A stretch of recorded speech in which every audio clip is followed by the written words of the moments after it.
¿Cómo están todos? Bienvenidos a una nueva semana de noticias. La más importante de hoy es la ratificación de la sentencia a 8 años de cárcel para el expresidente Rafael Correa, exfuncionarios públicos y contratistas involucrados en la entrega de sobornos para financiar actividades del movimiento Alianza País. Hola, Diana.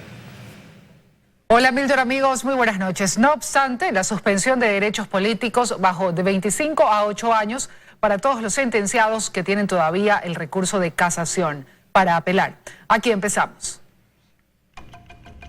Los argumentos de Fiscalía pesaron más en la decisión del Tribunal de Apelación de la Corte Nacional de Justicia y con ello se vino la resolución que confirma la autoría del cohecho agravado en contra del expresidente Rafael Correa y 19 procesados más.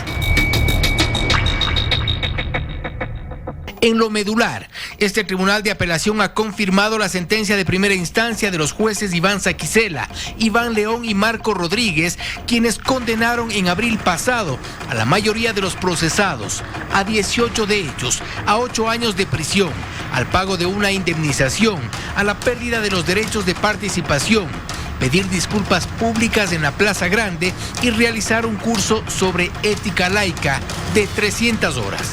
El llamado inicialmente caso Arroz Verde ha confirmado ya en segunda instancia la operación de una red de corrupción liderada por el expresidente Correa desde Carondelet. Esta estructura delictiva cobraba sobornos a contratistas privados para financiar actividades de Alianza País y a cambio los empresarios recibían contratos con el Estado. Entre los sentenciados como autores directos se cuenta a los exfuncionarios Alexis Mera, Vinicio Alvarado, María de los Ángeles Duarte, Cristian Viteri, Walter Solís, Viviana Bonilla, Laura Terán y Pamela Martínez. Estas últimas ex asesoras de Rafael Correa en la presidencia lograron una rebaja en la pena por su colaboración eficaz. Básicamente, confirmaron la existencia de la organización con lujo de detalles. No obstante, el Tribunal Penal de la Corte Nacional de Justicia aceptó parcialmente la apelación y hay cambios, no de fondo, en la sentencia. En el caso del contratista Alberto Hidalgo, su condena es ahora en calidad de cómplice y a 32 meses de prisión. Laura Terán, por su cooperación eficaz, la pena es de 3 meses y 6 días. En el caso de Alexis Mera y Walter Solís, la suspensión de los derechos de participación baja de 25 a 8 años y esta suspensión de derechos se aplica para el resto de los procesados. Y enmendó el error del Tribunal Acuo al decir que no son los 25 años de prohibición de derechos de participación, sino que es el mismo tiempo de la pena, siendo que esto, al ser aceptado, también se benefician las otras partes dentro del proceso. El monto de la indemnización no ha cambiado, pero sí la forma de cobro. En la resolución de apelación se ha confirmado que la indemnización es de $14.7 millones. Los autores por instigación, coautores y autores directos deberán pagar $778,000 cada uno. Además, los cómplices, $368,000. Y una vez que los jueces del Tribunal Penal de la Corte Nacional de Justicia dieron lectura a esta resolución confirmando, entre otros temas, la sentencia condenatoria en contra del expresidente Rafael Correa, los abogados de los procesados anuncian que llegarán hasta el recurso de casación, el último recurso legal posible dentro del caso Sobornos 2012-2016. Algunos contratistas intentaron negar su participación, pero aparecieron las facturas y en otros casos se deslindaron de la representación de las empresas. No obstante, tampoco convencieron a los jueces. Vamos a esperar la notificación por escrito y con esa base presentaremos el correspondiente recurso de casación. Los jueces tienen 3 días para notificar por escrito a las partes procesales, quienes después tienen 5 días para presentar el recurso de casación, si así lo consideran. Lo cierto es que los jueces Dilsa Muñoz, Wilman Terán y David Hacho han confirmado que la estructura de corrupción existió, que exfuncionarios y contratistas formaron parte de esta organización delictiva y confirmaron que el expresidente Rafael Correa y Jorge Glass estuvieron a la cabeza y que todos deben ir a prisión. En Quito, Fausto Yepes, 24 horas. Alrededor de 10 exfuncionarios del correísmo han encontrado salida a sus procesos judiciales huyendo del país. Además del expresidente Rafael Correa, quien está en México, quien está en Bélgica, hay ex colaboradores en Estados Unidos, Venezuela y Bolivia. Pablo Romero es el único exfuncionario del gobierno anterior extraditado, aunque ya en agosto del 2017 el exministro de Hidrocarburos Carlos Pareja Yanuseli se entregó de forma voluntaria. El ex titular de la Secretaría de Inteligencia fue extraditado de España y es investigado por el plagio de Fernando Valda y por el caso Caminito. Hay al menos otros 10 exfuncionarios correístas prófugos. Con la ratificación de la sentencia en su contra, el expresidente Rafael Correa es uno de ellos, sentenciado a 8 años de prisión por el caso Sobornos, contra quien pesa otra orden de detención y más de 10 investigaciones en fiscalía. Junto con Correa fue sentenciado el ex vicepresidente Jorge Glass, quien cumple ya una condena por asociación ilícita en la trama de sobornos de Odebrecht, detenido junto a su tío Ricardo Rivera. Quienes sí lograron evadir a la justicia saliendo del país son los hermanos Fernando y Vinicio Alvarado. El exsecretario de Comunicación Fernando Alvarado es procesado por peculado y pese a que se dispuso como medida cautelar el uso del grillete electrónico, salió del país hacia Venezuela en el 2018. En su contra hay al menos 5 investigaciones abiertas. En Venezuela está también su hermano Vinicio. Él es uno de los sentenciados en el caso Sobornos. En la lista está también el primer prófugo del gobierno anterior, Pedro Delgado, el expresidente del Banco Central y primo del exmandatario. Se fue del país en el 2012, cuando se descubrió que había falsificado su título de economista. Delgado fue condenado a 5 años de prisión por enriquecimiento ilícito. En el caso Sobornos, Walter Solís es otro de los sentenciados prófugos. El exsecretario del Agua y exministro de Obras Públicas tiene al menos otras 2 investigaciones en su contra. México también ha sido albergue para varios de los exfuncionarios del gobierno anterior. Ricardo Patiño está asilado en ese país. El ex canciller y ex ministro de Defensa está siendo procesado por supuesta instigación, por llamar a sus simpatizantes a tomarse las instituciones. Patiño salió del país un día antes de que se dicte prisión preventiva en su contra. En México también está René Ramírez, ex titular de la Cenecit, quien es señalado en un informe de Contraloría con indicios de responsabilidad penal por irregularidades en el uso de fondos públicos destinados a Ciespal. Los ex asambleístas Gabriela Rivadeneira, Soledad Buendía, Carlos Viteri, así como el ex asambleísta alterno Luis Molina, también se encuentran en México. El 9 de enero del 2020, los exfuncionarios y sus cónyuges viajaron a la capital mexicana luego de que se les otorgara asilo diplomático. Sofía Espín podría también estar en esta lista, pero fue sobreseída el 10 de diciembre del 2019. Desde diciembre del 2018 pesaba en su contra una orden de prisión preventiva. Espín se refugió en Bolivia tras ser investigada por el presunto delito de oferta para realizar tráfico de influencias, al supuestamente ingresar a la cárcel para convencer a Diana Falcón de cambiar su testimonio, la ex agente vinculada al plagio del activista Fernando Valda, en el que es procesado el expresidente Rafael Correa.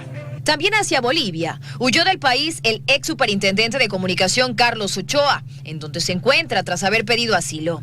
Mientras que el ex contralor Carlos Polit, aunque no trabajó directamente con la función ejecutiva, su lineamiento con el régimen anterior parecía evidente. Polit fue procesado por el caso Odebrecht, pues habría recibido hasta $6 millones por permitir el regreso de la constructora al país. En su contra pesa una condena de 6 años por concusión. Él está en Miami y también es parte de esta lista Ramiro González, el ex director del IES y ex ministro de Industrias, quien huyó del país hacia Perú en agosto del 2017. Ecuador ha tenido problemas para repatriar a varios de los acusados por corrupción. La Interpol, por ejemplo, ha negado solicitudes de difusión roja en contra del expresidente Correa y del exsecretario de la Administración Pública Vinicio Alvarado. Sin embargo, sí se aceptaron las notificaciones rojas para el exministro Walter Solís y el expresidente del IES Ramiro González. Pero en estos casos, Solís no ha sido ubicado y Perú rechazó ya el pedido de extradición de González. Dayana Monroy, 24 horas. Se colocó el grillete electrónico al expresidente Abdalá Bucaram Ortiz luego de que se lo llamara a juicio por el presunto delito de tráfico de armas y municiones. El exmandatario defendió una vez más a Daniel Salcedo. Es Abdalá Bucaram Ortiz regresando a su casa en el norte de la ciudad, pero con grillete electrónico. La mañana de este lunes, en una patrulla policial, el expresidente de la República fue trasladado al Centro de Detención Provisional del Guayas para dar cumplimiento al cambio de medidas cautelares que dispuso el juez Francisco Mendoza, luego de que decidiera llamarlo a juicio por tener de forma ilegal un arma de fuego y municiones dentro de su casa. Armamento que Bucaram justificó asegurando que era un regalo que le hicieron las Fuerzas Armadas cuando fue primer mandatario. Y municiones que ahora dice son de su amigo Alfredo Aduncia D. Porque se justificó que Alfredo Aduncia D era el dueño de las municiones que las dejó aquí antes de la pandemia. Y fue y dio su declaración. El arma y las municiones fueron confiscadas el pasado 3 de junio durante un allanamiento que la policía y la fiscalía realizaron al domicilio del ex jefe de Estado. Allí también se le encontraron cajas de pruebas rápidas de COVID-19 y mascarillas que coincidían con las que había en las bodegas del Hospital Teodoro Maldonado Carbo. Sobre eso ahora Bucaram dijo: están todas demostradas que pertenecían a varios empresarios. Antes había mencionado que fueron importadas por otro amigo, Eduardo Azar. Atalá Bucaram Ortiz se refirió también a Daniel Salcedo Bonilla, quien días atrás aceptó conocer. Mientras la fiscalía lo investiga como figura principal de la red de corrupción en los hospitales de la Seguridad Social, el expresidente lo describe como un hombre íntegro. Un muchacho empresario joven que ha triunfado en su vida lentamente desde abajo. El juez ordenó además el cambio de la medida de arresto domiciliario por la presentación diaria en la unidad de flagrancia de la Fiscalía de lunes a domingo. La Fiscalía además ha señalado que existen indagaciones por otros delitos en contra de Bucaram. Entre ellas está la investigación por asociación ilícita que se sigue, que está relacionada con la corrupción en el IES. Luisa María Heredia, 24 horas. Falsos agentes de la DEA detenidos con $100.000 en Santa Elena por la venta irregular de insumos médicos señalaron a Jacobo Bucaram Puley como uno de sus compradores, pese a que en sus versiones dijeron que Bucaram les entregó más de $300.000 en efectivo. Él no está vinculado. La instrucción fiscal ya se cerró hace días atrás y solo son 2 los procesados. Pese a que ellos en sus versiones dan más nombres, la fiscalía no ha visto pertinente vincular a otras personas. Se trata del israelí Shai Dahan y del australiano Sheyman Oren, el primero de ellos incluso con alerta roja, buscado en Argentina, Panamá, Israel y Estados Unidos. Además de los $100.000 en efectivo que se les encontró, en el hotel donde se hospedaban se halló $212.000 más, pruebas de COVID y otros insumos médicos. Ellos confesaron que el dinero era producto de la venta irregular de insumos. Pero no es todo lo que dijeron. En sus versiones, identificaron a uno de los compradores como Jacobo Bucaram Puley. Shai Dahan dice en su versión: me comuniqué con Jacobo Bucaram y nos pidió que llegara a su casa en media hora. Decidimos que Oren fuera hasta la casa de él. Cuando Oren llegó a esa casa, me envió fotos y videos. Ellos hicieron el negocio. Acordamos que cuando saliera de ahí con el dinero, por cuanto era mucho, nos fuéramos a Salinas para no quedarnos en Guayaquil.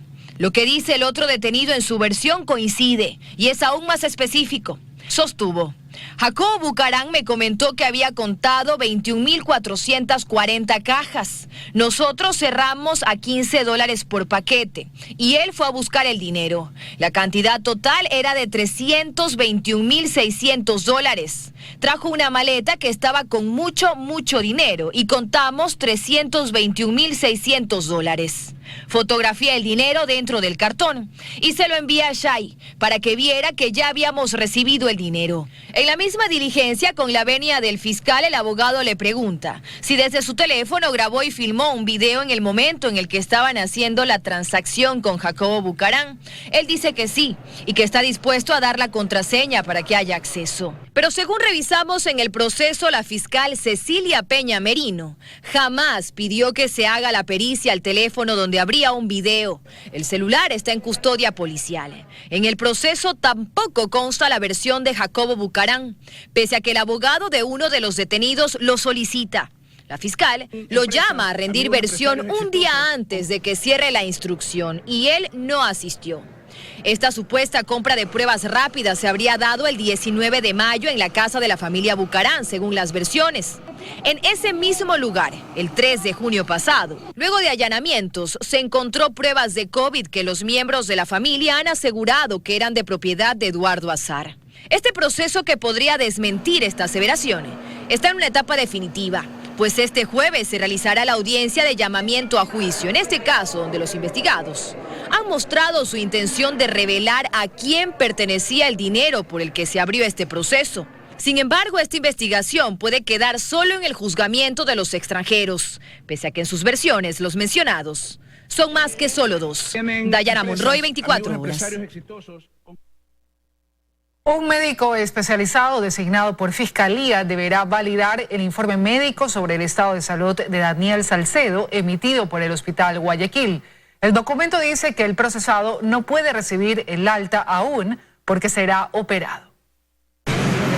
Una vez recibido el informe médico que el Hospital Guayaquil envió con el detalle de la situación clínica de Daniel Salcedo Bonilla, el juez Reinaldo Ceballos, quien ha estado a la espera del alta médica para ordenar su traslado a un centro carcelario, tomó una decisión. Para poder establecer realmente el estado de él, he conversado con la Fiscalía para que en un término de 48 horas designen un médico especializado para que determine cuál es el grado de lesión que sufre. Es que el informe dice que Daniel Salcedo Bonilla debe continuar internado, pues hay una operación más que se le debe realizar. Dice que el procesado está en un estado de ser intervenido quirúrgicamente. Teleamazonas pudo conocer que el procedimiento quirúrgico pendiente es un injerto de piel. Producto del accidente en avioneta, él tuvo una herida en la pierna que dejó una cicatriz poco estética. Un injerto de piel sirve para cubrir un segmento de una lesión. No es para cirugía general, es para cirugía reconstructiva pura. Y el tiempo de hospitalización y recuperación, la convalecencia va a ser de acuerdo a la lesión. Si la lesión es el tamaño de una moneda de 25 centavos, puedes hacerlo ambulatorio. Lo que deberá tomar en cuenta el médico designado por Fiscalía. A simple vista se evidencia que la cicatriz no impide que Daniel Salcedo Bonilla se movilice. Él ya se levanta solo de su cama en la unidad de cuidados intensivos, se sienta, camina, se desplaza por el área y hasta se acerca a la ventana. Su favorable evolución es clara. Recibe visitas, sostiene reuniones con su defensa técnica que está conformada por al menos 5 personas. Una de ellas incluso a través de un celular y un audífono inalámbrico le facilita el que pueda conversar por llamada de WhatsApp con su amigo Dalo Bucarán. Por tercera ocasión solicitamos una entrevista con el director del hospital, Abel Gilbert Pontón, para conocer su reacción ante esta decisión judicial,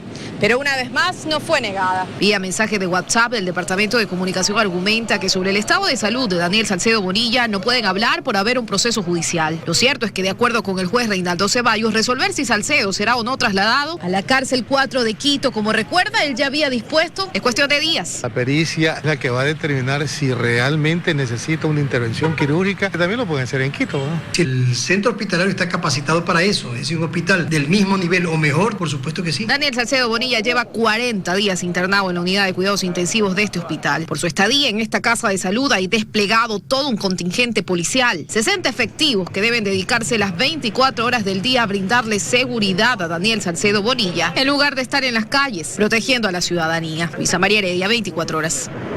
Los legisladores se desvinculan de las acusaciones señaladas en el audio entre Daniel Mendoza y Eliseo Azuero.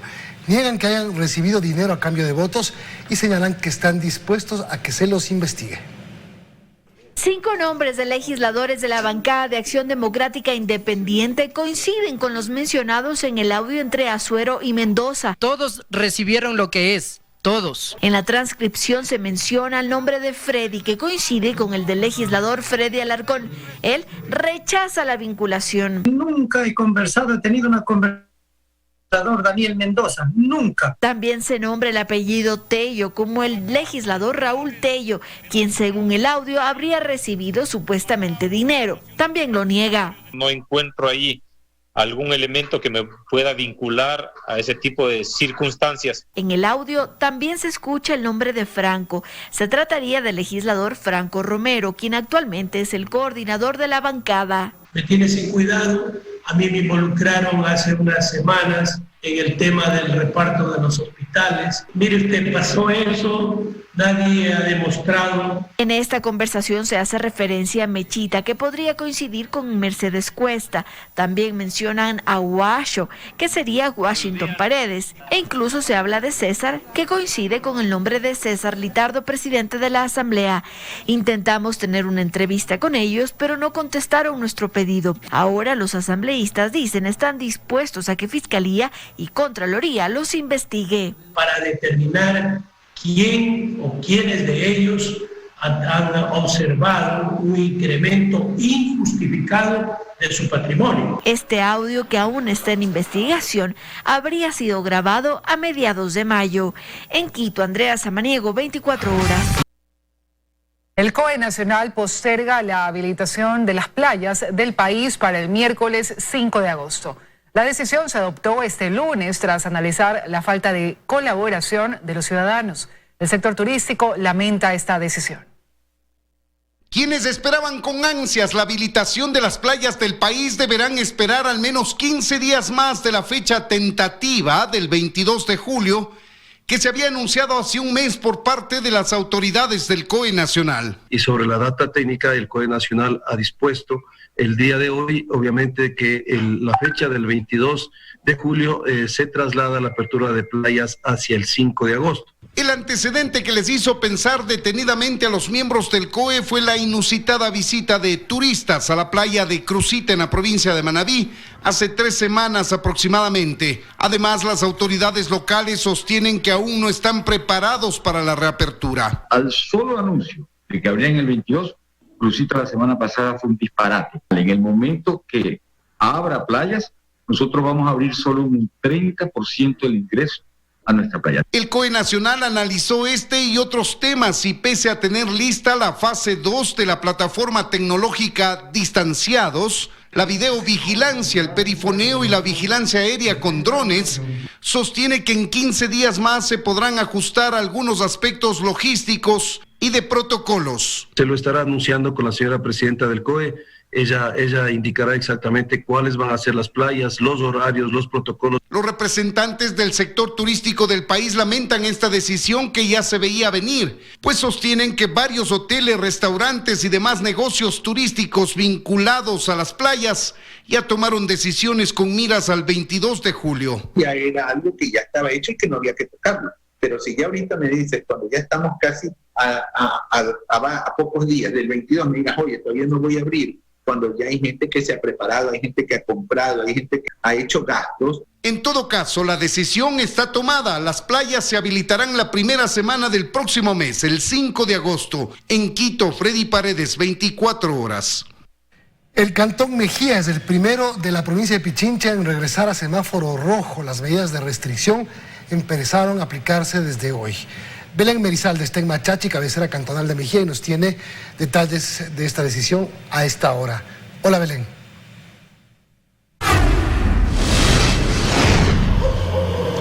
Muy buenas noches, compañeros en estudio, amigos televidentes. Así es, el Cantón Mejía regresó a semáforo rojo a partir de este lunes 20 de julio. Como ustedes pueden observar, ya no hay transeúntes en las calles y son muy pocos los vehículos que circulan a esta hora, pues el toque de queda ya inició a las 6 de la tarde y termina a las 5 de la mañana. Nosotros más temprano conversamos con el alcalde de este cantón, Roberto Hidalgo, y nos comentó los motivos por los cuales tomó esta decisión. Les hemos preparado el siguiente reportaje. Después de 42 días en semáforo amarillo, las autoridades del Cantón Mejía, ubicado al sur de Quito, decidieron regresar al color rojo. Aunque el número de casos en ese cantón, que tiene 120,000 habitantes, es de apenas 380, es decir, el 3,23% del total de contagios de la provincia de Pichincha, su alcalde Roberto Hidalgo sostiene que la preocupación es el colapso de las casas de salud. Tenemos hospital básico dentro de Machachi, aquí en el Cantón Mejía, y nuestros referidos con sintomatología más grave COVID tienen que ir a Quito a buscar una cama, y en este momento, por la saturación que existe, nuestra gente está jugándose entre la vida y la muerte. Además, considera que el número de decesos, 25 hasta ahora, según lo reporta el COE Nacional, no está apegado a la realidad. Solamente en el cementerio de Machachi se entierra casi una persona diaria. Ahora, con semáforo rojo, los habitantes del cantón deberán acoplarse a las medidas. Por ejemplo, el toque de queda inicia a las 6 de la tarde y termina a las 5 de la mañana, lo que para muchos comerciantes representa una pérdida de potenciales clientes. La mayor parte de clientes, ¿a qué hora viene? De 5 de la tarde a 8 o 9 de la noche. O sea que sí nos va a afectar. Otro de los cambios es que los vehículos particulares pueden circular únicamente 2 veces por semana de acuerdo al último dígito de su placa, y los fines de semana está completamente prohibida la circulación vehicular. En cuanto al transporte intercantonal, este solo puede operar en cantones con el mismo color de semáforo, y esto genera preocupación en la ciudadanía, pues el 50% de habitantes del cantón trabajan en Quito y Rumiñahui. De parte del COE Nacional, que nos permita que el transporte intraprovincial siga funcionando. Las autoridades aseguran que realizarán evaluaciones semanales para saber en qué momento podrían volver a amarillo, pero dicen que esto mucho dependerá del comportamiento de la gente. Belén Merizalde, 24 horas. El Cantón Mejía tiene 8 parroquias, en donde al momento se concentra el mayor número de casos, es precisamente en la cabecera cantonal Machachi, seguido de la parroquia de Aloag. Las autoridades señalaron que realizarán continuas evaluaciones, pero hoy sobre todo piden la responsabilidad de la ciudadanía. Con esta información regresamos con ustedes de estudios. Que tengan una muy buena noche. Buenas noches, Belén, gracias por la información. Y el gobierno hizo hoy la propuesta formal para reestructurar su deuda en bonos del Estado por 17.375 millones de dólares, aunque ya tiene el consentimiento del 53% de los mayores tenedores. La negociación deberá concretarse hasta fines de mes. Se trata de la negociación que inició el gobierno el 3 de julio pasado y que anunció un acuerdo con un importante grupo de tenedores de 10 tipos de bonos emitidos desde 2014 por un total de 17.375 millones de dólares y cuyos vencimientos le estaban complicando el flujo de recursos al gobierno. Es un gran paso para llegar a un cierre definitivo que esperamos hacerlo en las próximas semanas. La negociación anunciada el 3 de julio se trató de un acuerdo con los grandes tenedores de bonos ecuatorianos.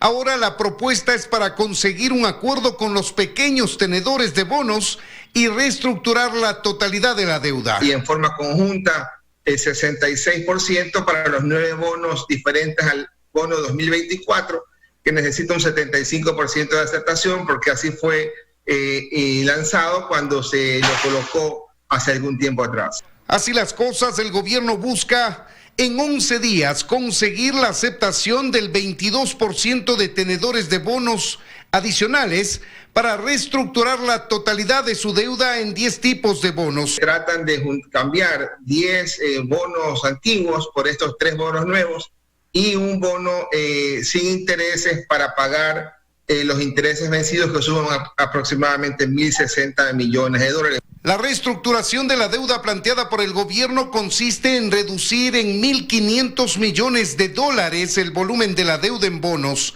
que actualmente asciende a 17.375 millones, para que se extienden 10 años más de plazo para pagar, es decir, iría hasta 2040. Además, se baja la tasa de interés del 9,3% al 5,2% y se consigue 5 años de gracia. La estructura planteada es la correcta y además la estrategia de, por ejemplo, haber pagado los 342 millones que fue muy criticado en su momento. Si el gobierno consigue reestructurar la totalidad de su deuda en bonos, el alivio económico en monto y plazos para pagar podría llegar hasta los 2 próximos gobiernos. En Quito, Freddy Paredes, 24 horas. El presidente de la República mantuvo su primera reunión con la vicepresidenta María Alejandra Muñoz. La cita ocurrió en Guayaquil y contó con la presencia tanto física como virtual de varios ministros de Estado, quienes revisaron temas de coyuntura. Entre los asistentes estuvieron la ministra de Gobierno María Paula Larromo y el secretario de Gabinete Juan Sebastián Roldán. María Alejandra Muñoz fue designada vicepresidenta por el legislativo el viernes anterior. Su posesión está prevista que se realice este miércoles en la Asamblea Nacional. Y por 4º año consecutivo, una flota de pesca de China faena al sur de las Islas Galápagos. Lo hace desde aguas internacionales. Estarían capturando las especies marinas que salen desde la Reserva Marina de Galápagos, entre ellas tiburones. Esas figuras que se destacan en el mapa son barcos. Es una de las flotas de China que permanece al sur de las Islas Galápagos. Está pescando en aguas internacionales y lo puede hacer hasta por meses. Porque entre estos barcos no solo están pesqueros, sino también embarcaciones que les proveen combustible, almacenamiento y procesamiento de la pesca. Sí, son barcos factoría. Tienen todo el proceso armado en alta mar.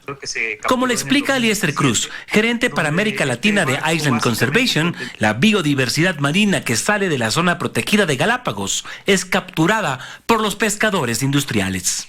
Las especies no obedecen fronteras y simplemente se están desplazando de un lado al otro y es muy probable que toda esta flota, aparte de atún y otros pelágicos, también va a estar capturando todo lo que caiga. Este es el cuarto año consecutivo que están en el lugar en estas fechas. La razón la explica Alberto Andrade, pescador artesanal de las islas. Pez espadas, picudos, albacoras, todos estos grandes cardúmenos que navegan por la corriente fría en estos tiempos hacia Galápagos. Por eso este patrón se viene repitiendo, Diego, en comunidad ya muchísimos años. Y no solo capturan especies comerciales, sino todo lo que caiga en las redes, como tiburones, mantarrayas, tortugas marinas y más. Por ello, en Galápagos hacen una solicitud concreta al gobierno ecuatoriano. Que la zona económica exclusiva alrededor de Galápagos sea declarada como área protegida. Y a los pescadores artesanales de Galápagos advierten que las condiciones de su pesca han disminuido. Y vemos también que ha mermado la talla y ha mermado también su capacidad o volumen de captura. Las consecuencias de esta pesca a gran escala también se las sienten en el turismo, ya que miles de buzos viajan anualmente a Galápagos para apreciar a los imponentes tiburones que por ahora caen en las redes. Diego Añasco La Lama, 24 horas.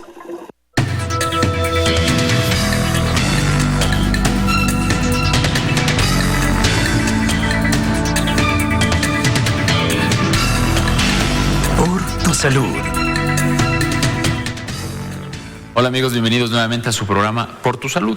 Pues esta semana nosotros tenemos buenas noticias en relación a los avances de las vacunas contra la COVID-19.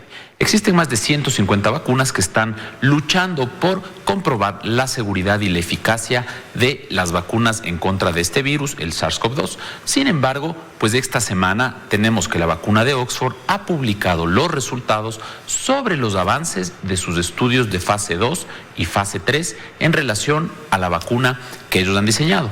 Pues, ¿cuál es la buena noticia? La buena noticia es que aparentemente en este estudio, publicado el día de hoy, en realidad en la revista Lancet, esta revista que tiene muchísimo impacto entre la comunidad científica, pues ellos concluyen que la vacuna que se comparó con una vacuna contra otra enfermedad, contra el neumococo, pues básicamente ha demostrado ser segura y que 2 dosis con 28 días de separación, la una de la otra, pues parecería que genera inmunidad.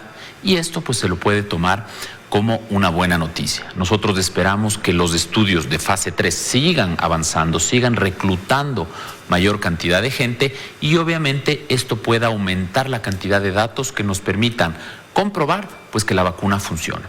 Hay otras vacunas que están en la misma carrera para tratar de demostrar que son seguras y eficaces. La vacuna de Moderna, igualmente en los Estados Unidos, tiene avances muy prometedores, está en fase 3 y pues le siguen otras vacunas como la de Sinopharm, Sinovac de China y otras fórmulas que actualmente se encuentran ya sea en fase 2 o fase 1 en el desarrollo de esta vacuna. Para nosotros es sumamente importante entender que la vacunación pues podría ser en realidad esa luz al final del túnel que todos esperamos para poder controlar y contener el avance de esta pandemia.